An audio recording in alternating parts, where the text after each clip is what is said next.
They strode into San Francisco tall and proud, like the Giants they truly are.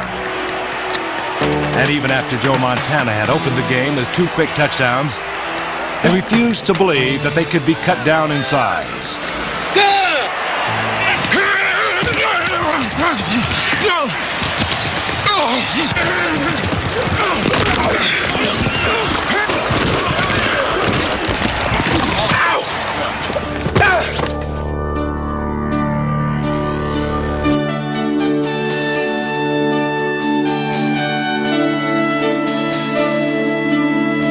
In a contest that turned into a battle of the trenches, the Giants not only took the steam out of the 49ers' high-powered attack, but 3 times they took the ball out of Joe Montana's hands.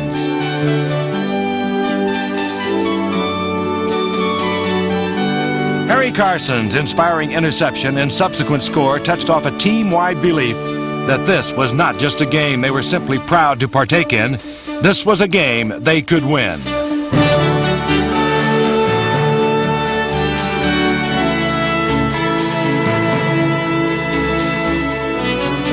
The 49ers were shut out for the entire second half, while the Giant offense time and time again penetrated deep into San Francisco territory. In the end, however, missed opportunities and a stubborn 49er defense that was on its way to Super Bowl glory denied the Giants access to the end zone.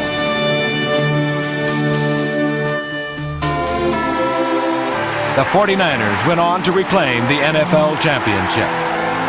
But on this day, the Giants laid claim to being the toughest playoff obstacle on San Francisco's path to Palo Alto. Only months before, on a Monday in October, these same Giants had been badly beaten by San Francisco. That day, the Giants were playing back to preseason press clippings, predictions that had labeled them a team too new in character and too young in age to embark on any noble purpose. But when prophecy gave way to reality, the tale of the 1984 Giants would be a revelation, written by the players themselves. Before the year was over, the Giants not only regained respectability, they would go on to challenge the Washington Redskins for supremacy in the NFC East. And en route to a triumphant playoff trek to the West Coast, they would, in this their 60th season, shake the pillars of power that be in the NFL and truly live up to the name, the Giants.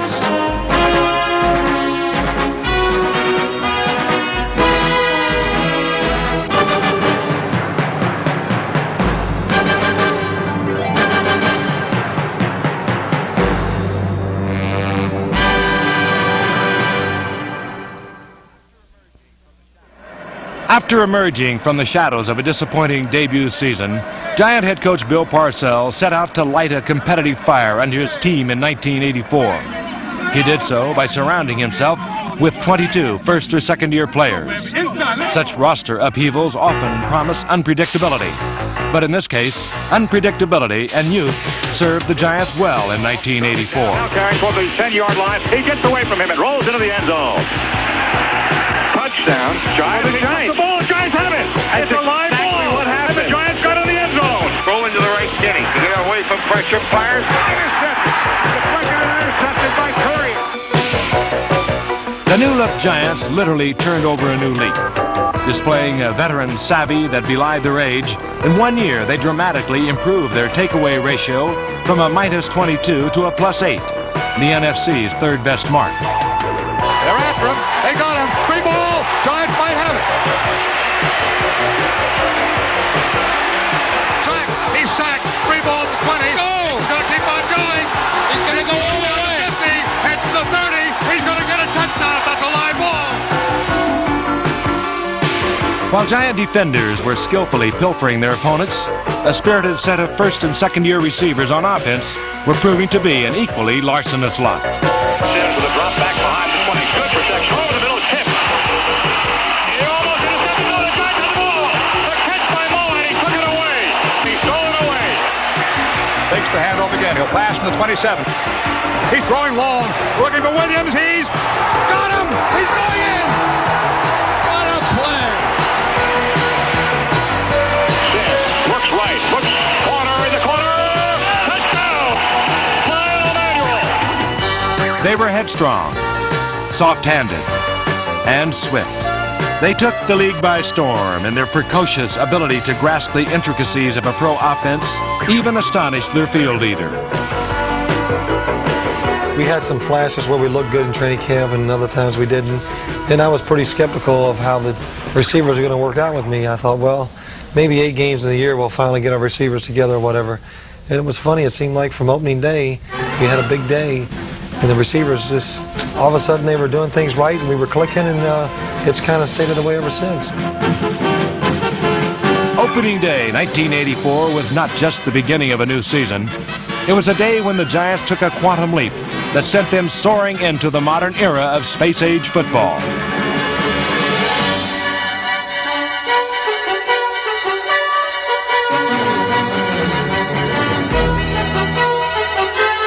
Quarterback Phil Simms lit up the Meadowlands skies for 409 yards and 4 touchdowns in the 28-27 victory.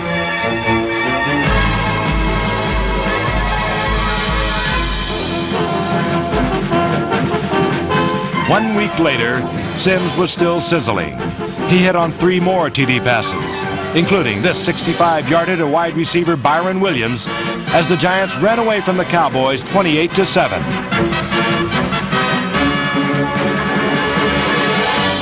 The Giants rolled to 3 victories in their first 4 games. And while their new air attack was a primary reason for their success, this rapid start also had its roots in the trenches.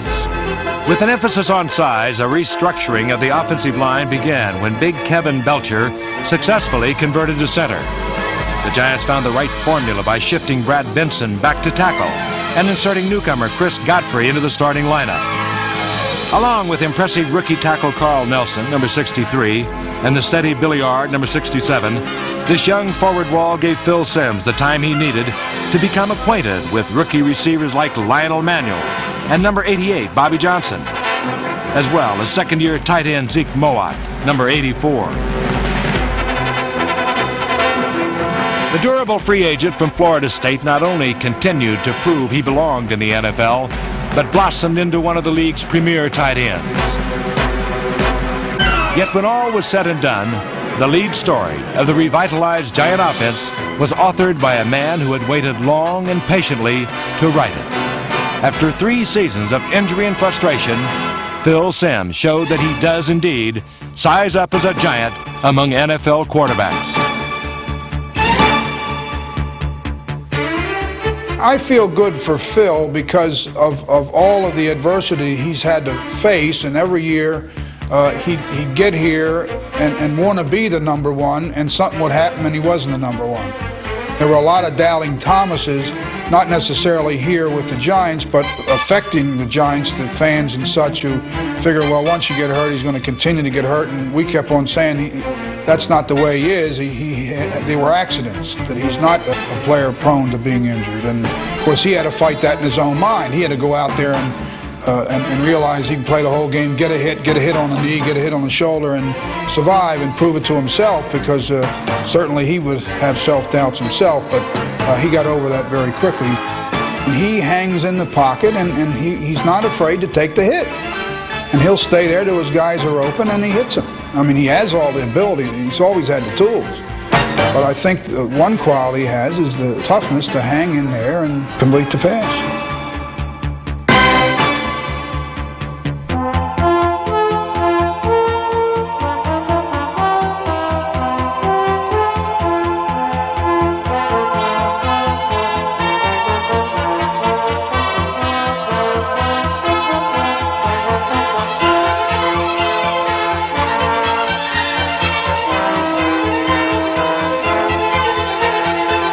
In 1984, Phil Simms became only the 8th man in league history to throw for over 4,000 yards. But beyond his impressive numbers, there was that one intangible no yardstick can measure.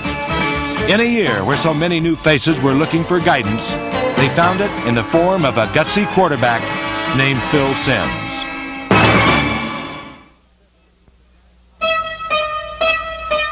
In the season's 5th week, the Giants' offense, like the goalposts in Anaheim, crashed to the earth.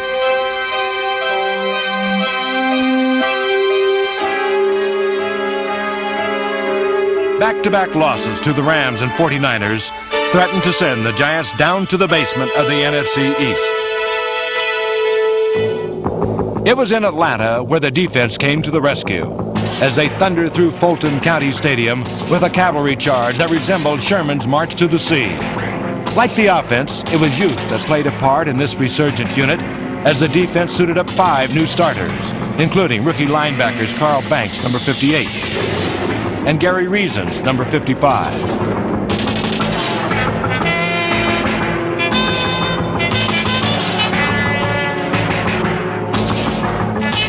The result was 4 sacks, 3 interceptions, and 1 reassuring 19-7 victory.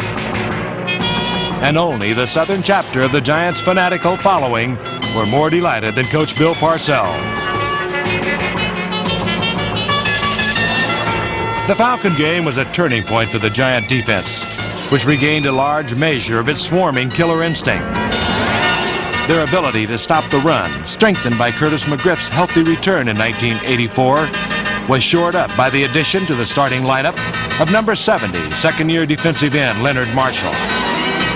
While the ever-reliable George Martin, number 75, along with nose tackle Jim Burt and sack specialist Casey Merrill, gave the Giants their best pass rush in 20 years.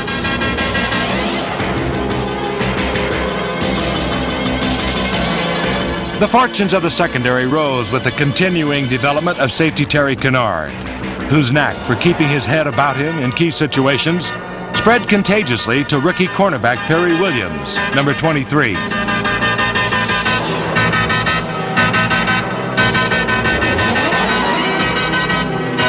While Williams displayed a nose for the football, cornerback Mark Haynes consistently got his hands on it. With 7 interceptions, Haynes secured a spot on the Pro Bowl roster, as did veteran linebacker Harry Carson, number 53.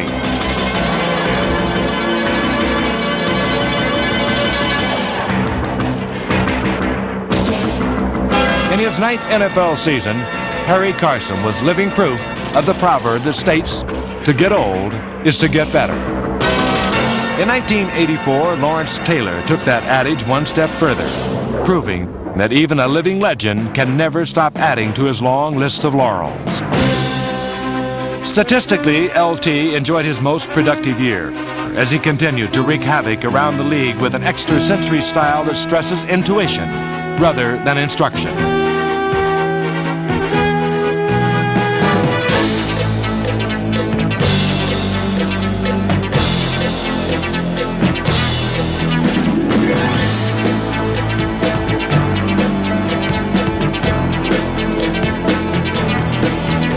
I feel I have enough ability. If I get into trouble, I can get out of it pretty well. Some guys have to play the technique, and the technique is what gets them by in the league. I play more on instinct than technique-wise.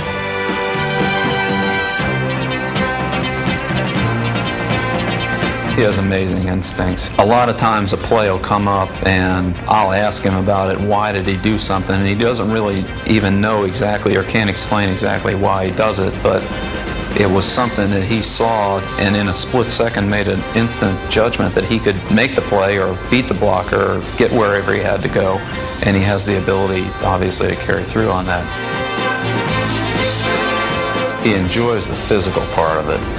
He's tremendously aggressive at times to the point where it gets him into a little bit of trouble. But he's got that makeup of he just loves to play football. He really has no regard for his body.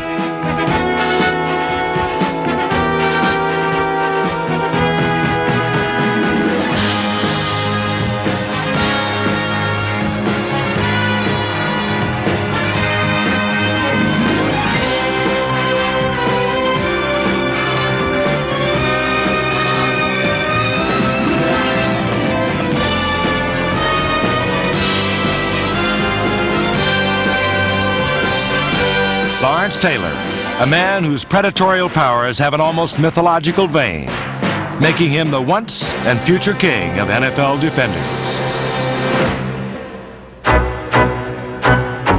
Although he is the smallest of the Giants, Joe Morris stands tall in perseverance. The Giants' running game, slow in its early development, broke loose on the heels of Stocky Joe's breakaway ability. With the offense solidified, the Giants began a 6-week surge through the second half schedule that brought home 5 victories.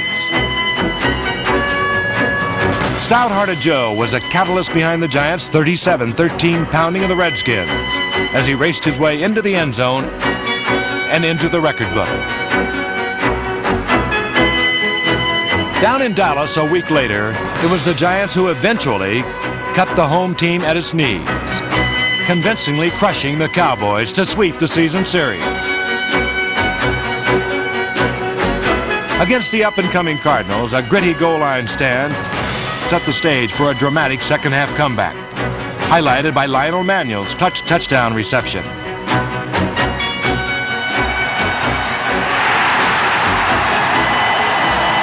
Important as it was, the Cardinal victory paled in comparison to the events witnessed by Giant fans a week later when the Kansas City Chiefs were in town. First down at the 23-yard line of Kansas City for the Giants, trailing by 13 points, 7:35 to play. Sims, short drop back, lobs in the end zone.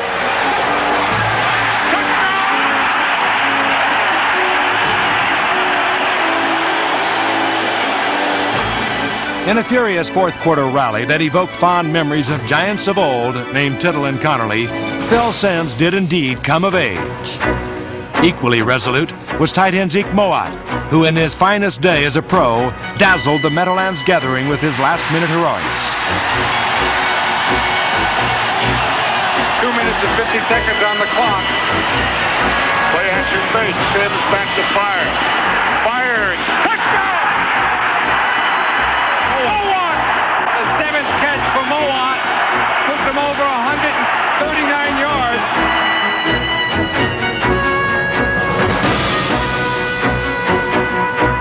The final obstacles on this pilgrimage to the playoffs were none other than the new co-tenants of Giant Stadium, who were greeted by the original occupants with a warm and neighborly hug.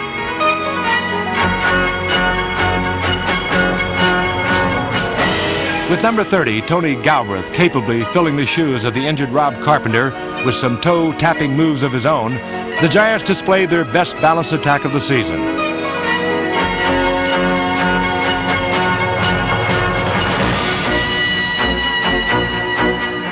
When Joe Morris finished off what he had helped spark some 6 weeks before, the Giants brought to a climax a fairy tale of a season.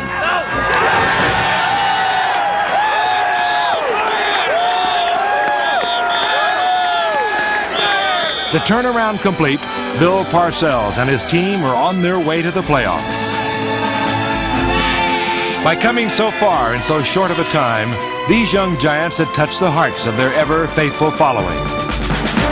A countrywide congregation who can count among their number one stately Giants fan of true legendary proportion. I have an awful lot of heart for him because I know Mr. Young. I've got to get quite fond of him as well as rooting for his team.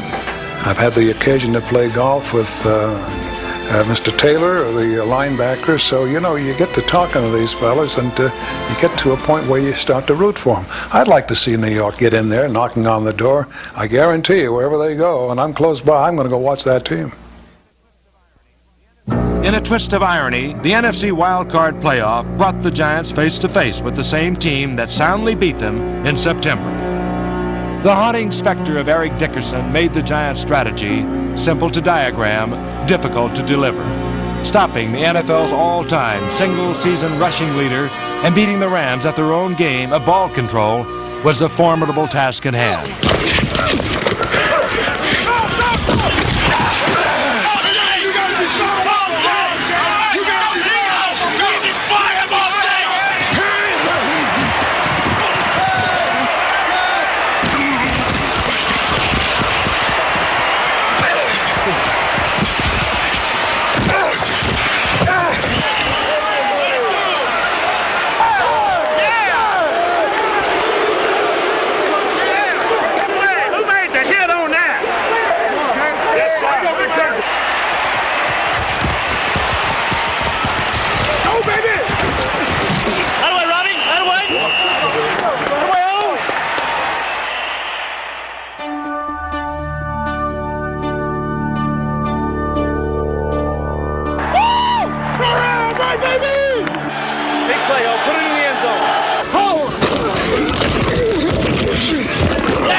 Bob Carpenter's first quarter touchdown played perfectly into a plan designed to keep the football far away from Dickerson and firmly in the Giants' grasp.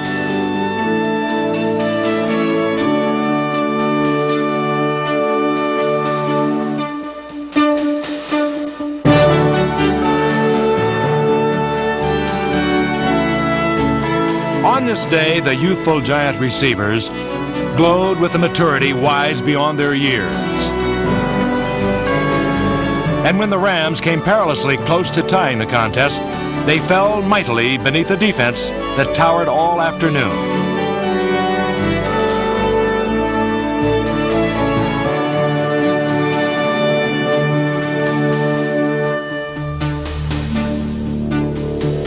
Appropriately, the Giants put the Rams away with a turnover.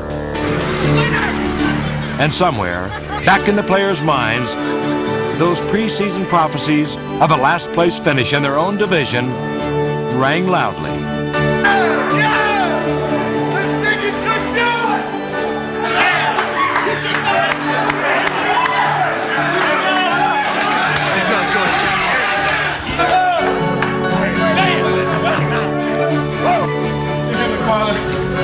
We'd like to give thanks to you for giving us the strength from within, and for allowing us to come together as a team, dear Lord, and letting us know victory, not only on the field, but off the field as well.